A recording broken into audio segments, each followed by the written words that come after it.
গাছের কাঁটার চেয়ে মাছের কাঁটা বেশি মারাত্মক। বাহিরের মানুষের চেয়ে নিজের মানুষ আরো বেশি মারাত্মক।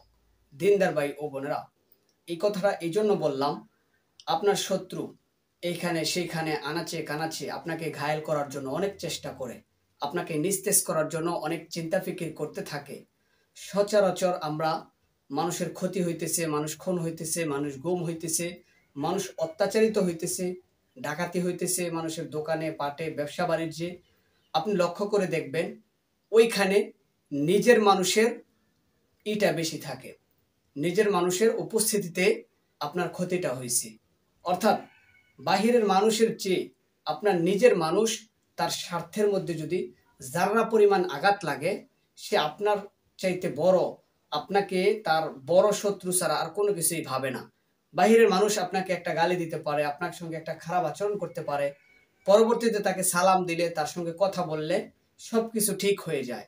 কিন্তু আপনার এই নিজের মানুষ, আপনার বন্ধু, আপনজন, বোন, ভাই, হ্যাঁ, একদম নিকটতম আত্মীয়, সে আপনার এত বড় শত্রু হয়ে যায়, যারা পরিমাণ স্বার্থের মধ্যে আঘাত লাগলে আপনাকে মেরে ফেলতে, আপনাকে এরকম ভাবে পস্তাইতে পস্তাইতে আপনাকে শেষ করে দেওয়ার জন্য সে হইচই শুরু করে, মানুষ ডাকাডাকি শুরু করে, আপনাকে যেভাবে পারে সে আপনাকে ধ্বংস করবেই, আপনার ভালাই কখনো সে চাবে না। তো এই সমস্ত মারাত্মক মারাত্মক নিজের, হ্যাঁ, আপন মানুষ, বড় বড় শত্রু থেকে আপনি হেফাজত কিভাবে থাকবেন, আল্লাহ রাব্বুল আলামিনের আশ্রয়ের মাধ্যমে আজকের একটা তদবির আপনাকে শিখিয়ে দিব, একটা দোয়া আপনাকে শিখিয়ে দিব। 5 ওয়াক্ত নামাজের পর পর আপনি এই দোয়াটা প্রতিনিয়ত পাঠ করেন। আল্লাহ এই সমস্ত দান্দাল, এই সমস্ত নাফরমান, জালেম, বড় বড় শত্রু থেকে, নিজের আপন মানুষ শত্রু থেকে আপনাকে হেফাজত করবেন। দোয়াটা হলো এই: আল্লাহুম্মা ইন্না নাজআলুকা ফি নুহুরিহিম ওয়া নাউযু বিকা মিন শুরুরিহিম। আবার বলতেছি, আল্লাহুম্মা ইন্না নাজআলুকা ফি নুহুরিহিম ওয়া নাউযু বিকা মিন শুরুরিহিম। স্ক্রিনে দেখে দেখে আপনারা শিখে নেবেন ইনশাআল্লাহ। প্রিয় দিনদার ভাই ও বোনেরা, যারা এমনি আপনি কোনো ভয় পান না, আপনার কাজকর্ম করেন, আপনি খাইতেছেন, আপনার কোনো টাকা পয়সার অভাব নাই, কিন্তু দেখা গেছে পাওয়ারফুল শক্তিশালী মানুষগুলো আপনাকে শুধু আপনি নিরহ হওয়ার কারণে আপনাকে এরকম ভাবে চাপতে থাকে, আপনার সঙ্গে শত্রুতা করতে থাকে।